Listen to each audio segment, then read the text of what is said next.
The capital நேயர்களுக்கு வணக்கம். நான் உங்கள் நிரஞ்சன். நீட் தேர்வு ஒவ்வொரு வருஷமும் நடக்குது.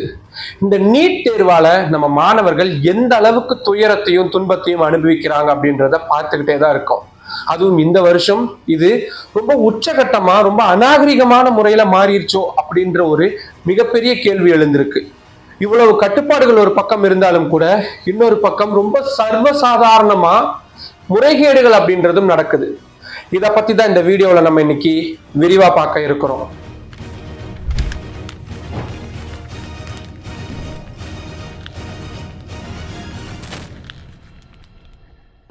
நீட் தேர்வு, அதாவது மருத்துவ படிப்புக்கு ஒருத்தர் படிக்கணும் அப்படின்னா அதுக்காக வைக்கப்படக்கூடிய என்ட்ரன்ஸ் எக்ஸாம் தான் நீட்.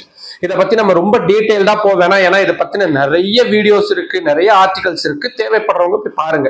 ஆனா இந்த வீடியோவை கண்டிப்பா ஸ்கிப் பண்ணாம பாருங்க, ஏன்னா ரொம்ப முக்கியமான சில கேள்விகளை இந்த நீட் தேர்வை மையப்படுத்தி நம்ம எழுப்ப இருக்கிறோம். இந்த நீட் தேர்வை பொறுத்த வரைக்கும் ஒவ்வொரு வருஷமும் லட்சக்கணக்கானவங்க எழுதிக்கிட்டு வராங்க. இந்த நீட் தேர்வை பொறுத்த வரைக்கும் +2 முடிச்ச மாணவர்கள் தொடங்கி நிறைய அட்டம்ப்ட்கள் 2-3 அட்டம்ப்ட்கள் ஆனதுக்கு அப்புறமும் கூட நிறைய பேர், லட்சக்கணக்கான பேர் எழுதிக்கிட்டு இருக்காங்க. ஆனா ஒவ்வொரு வருஷமும் இந்த நீட் தேர்வு ஏற்படுத்தக்கூடிய ரணம், வலி அப்படின்றது அதிகரிச்சுக்கிட்டே போறத பார்க்க முடியுது.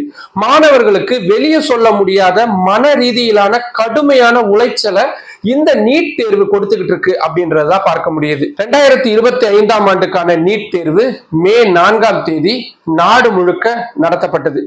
கிட்டத்தட்ட 20 லட்சத்துக்கும் அதிகமானவங்க இந்த நீட் தேர்வுல கலந்துகிட்டு இருக்கிறாங்க. இதுல எத்தனை பேருக்கு எவ்வளவு தொல்லைகள். நிறைய மாணவிகள் அவங்களுடைய சட்டையில பட்டன்கள் அதிகமா இருக்கு அப்படின்னு சொல்லி அந்த எக்ஸாம் ஹால் வாசல்லையே வச்சு அந்த பட்டன்ஸை அறுத்தெறிஞ்சிருக்காங்க. பட்டன்கள் இல்லாம அது எப்படி அந்த ஷர்ட்டை போட முடியும்? அந்த குழந்தைக்கு எவ்வளவு மன உளைச்சல் அதை கொடுத்திருக்கும்.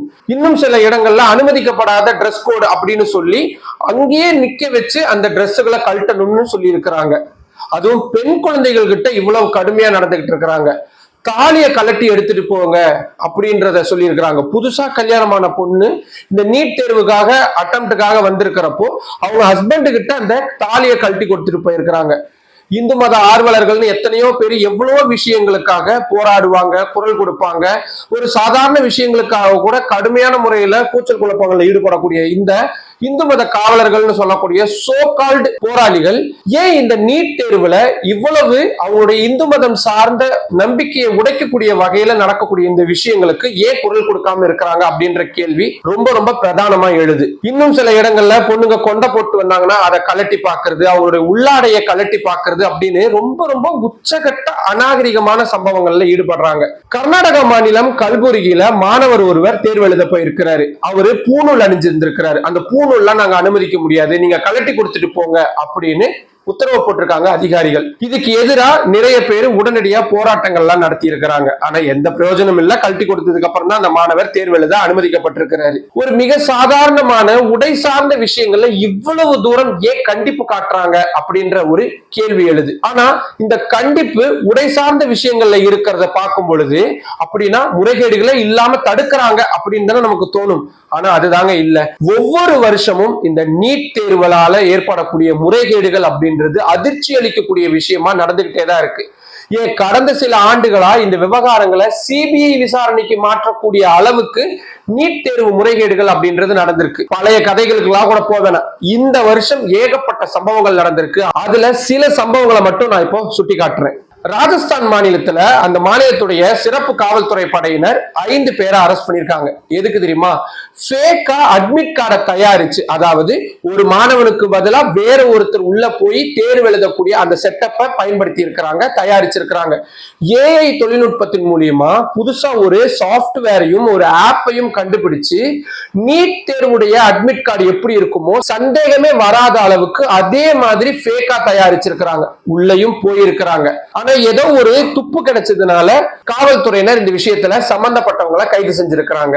இதுல ரோஹித் கோரா அப்படின்ற 20 வயது பையனும் சஞ்சய் சௌத்ரி அப்படின்ற 19 வயது பையனும் அவங்கதான் ஒரிஜினல் ஸ்டூடெண்ட், ஆனா அவங்களுக்கு பதிலா வேற யாரோ தேர்வு எழுதுறதுக்கு தயார்படுத்தி வச்சிருக்கிறாங்க.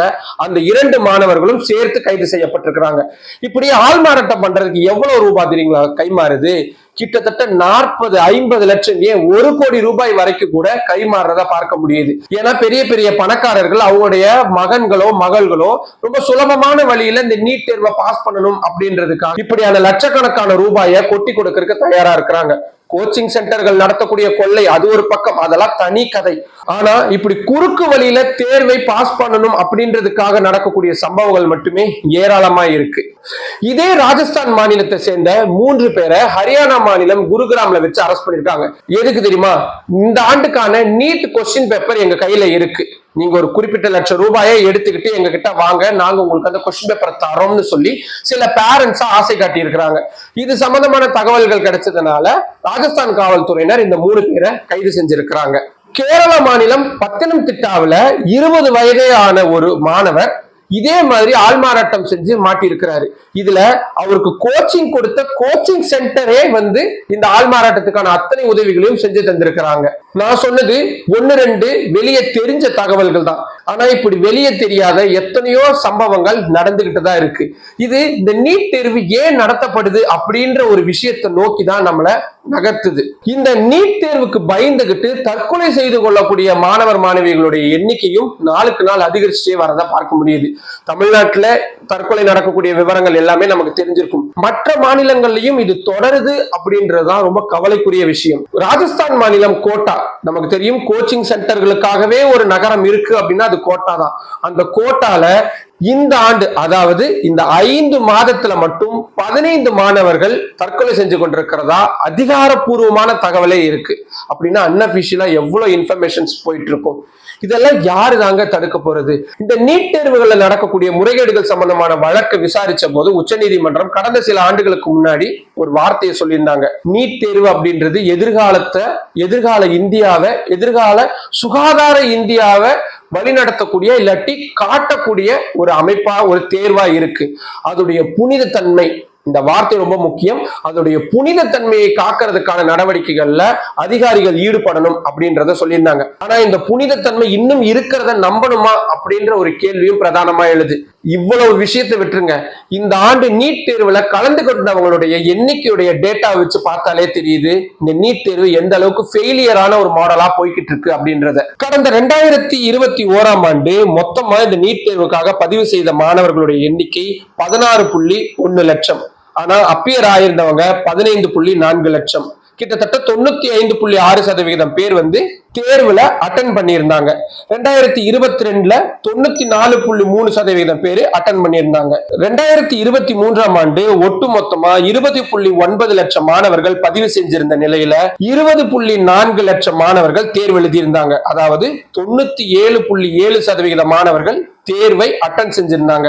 2024ல 24.1 லட்சம் மாணவர்கள் இந்த தேர்வுக்காக பதிவு செஞ்சிருந்த நிலையில 23.3 லட்சம் மாணவர்கள் அப்பியர் ஆயிருந்தாங்க. அதாவது 98% மாணவர்கள் தேர்வை மிஸ் பண்ணாம அட்டன் பண்ணியிருந்தாங்க. 2025ஆம் ஆண்டு இந்த வருஷம் பதிவு செஞ்ச மாணவர்களுடைய எண்ணிக்கையும் கிட்டத்தட்ட 2 லட்சத்துக்கு மேல குறைஞ்சிருக்கு. இந்த ஆண்டு வெறும் 22.8 லட்சம் மாணவர்கள் தான் பதிவே செஞ்சிருந்தாங்க. இதுல 20.8 லட்சம் மாணவர்கள் தான் எக்ஸாமுக்கு வந்திருக்கிறாங்க, எக்ஸாம் அட்டன் பண்ணியிருக்கிறாங்க. கிட்டத்தட்ட 2 லட்சம் மாணவர்கள் தேர்வை அட்டனே பண்ணல. அதாவது 91.4% மாணவர்கள் மட்டும்தான் இந்த தேர்வை அட்டன் பண்ணியிருக்காங்க. மீதம் இருக்கக்கூடிய 9% மாணவர்கள் இந்த தேர்வை அட்டனே பண்ணல. ஏன்னா இவ்வளவு கெடுபிடிகள் இருக்கு. எத்தனை மாணவர்கள் இந்த தேர்வை இந்த கெடுபிடிகள்னாலேயே மிஸ் பண்ணியிருப்பாங்க அப்படின்றதெல்லாம் ரொம்ப ரொம்ப ஆழமான, ரொம்பவும் சிந்திக்க வேண்டிய, நிச்சயமா சரி செய்ய வேண்டிய கேள்விகளா தான் இருக்கு. ஆனா இது யாரு தாங்க சரி செய்ய போறது? ஒரு பக்கம் தமிழ்நாடு அரசு இந்த நீட் தேர்வுக்கு எதிரான அத்தனை முயற்சிகளும் நாங்க எடுப்போம் அப்படின்னு சொல்லிக்கிட்டே இருக்கிறாங்க. இன்னொரு பக்கம் மத்திய அரசு இந்த நீட் தேர்வை அடுத்தடுத்த கட்டங்களுக்கு எடுத்துட்டு போய்கிட்டே இருக்கிறாங்க. சில மாநிலங்கள் இந்த தவறுகளை கண்டும் காணாம கடந்து போய்கிட்டே இருக்காங்க. இது இப்படிதாங்க நடக்கும்னு மாணவர்களும் பெற்றோர்களும் தயாராயிட்டாங்க. நிறைய பேர் இதை எப்படியாவது முறைகேடு செஞ்சு பாஸ் பண்ணிடலாம் அப்படின்ற இடத்தை நோக்கி நகர்ந்துட்டாங்க. ஆனா ஒரு ஏழை சாமானிய மாணவனுடைய மருத்துவ கனவு அப்படின்றதுதான் இந்த நீட் தேர்வு முறைகேடுகள்னால கலைஞ்சு போகுது அப்படின்றதுல எந்த விதமான மாற்று கருத்தும் இல்லை. இந்த வீடியோவே நிறைய டேட்டாஸ் வச்சு நிறைய தகவல்கள் வச்சுதான் நான் சொல்லியிருக்கேன். ஏன்னா இந்த விஷயம் அவ்வளவு தூரம் முக்கியமானது. இந்த நீட் தேர்வு பற்றியும் இந்த நீட் தேர்வு முறைகேடுகள் பற்றியும் உங்களுக்கு என்ன விஷயங்கள் தோணுது? உங்களுக்கு தோணக்கூடிய கருத்துக்களை கீழே கமெண்ட் பாக்ஸ்ல சொல்லுங்க. மற்றும் ஒரு வீடியோவில் சந்திக்கலாம். நம்மளோட கேபிட்டல் சேனலை இன்னும் நிறைய பேர் சப்ஸ்கிரைப் பண்ணாம பார்த்துட்டு இருக்கீங்க. உங்களுடைய ஆதரவின் அடிப்படையில தான் இந்த சேனல் நான் ரன் பண்ணிக்கிட்டு இருக்கிறேன். அதனால நம்ம சேனலை சப்ஸ்கிரைப் பண்ணுங்க. நிறைய பேருக்கு நம்ம வீடியோஸை கொண்டு போய் சேருங்க, லைக் பண்ணுங்க, நிறைய கமெண்ட் பண்ணுங்க. உங்களுடைய ஆதரவை இன்னும் அதிக அளவில் எதிர்நோக்கி காத்திருக்கிறேன். நன்றி.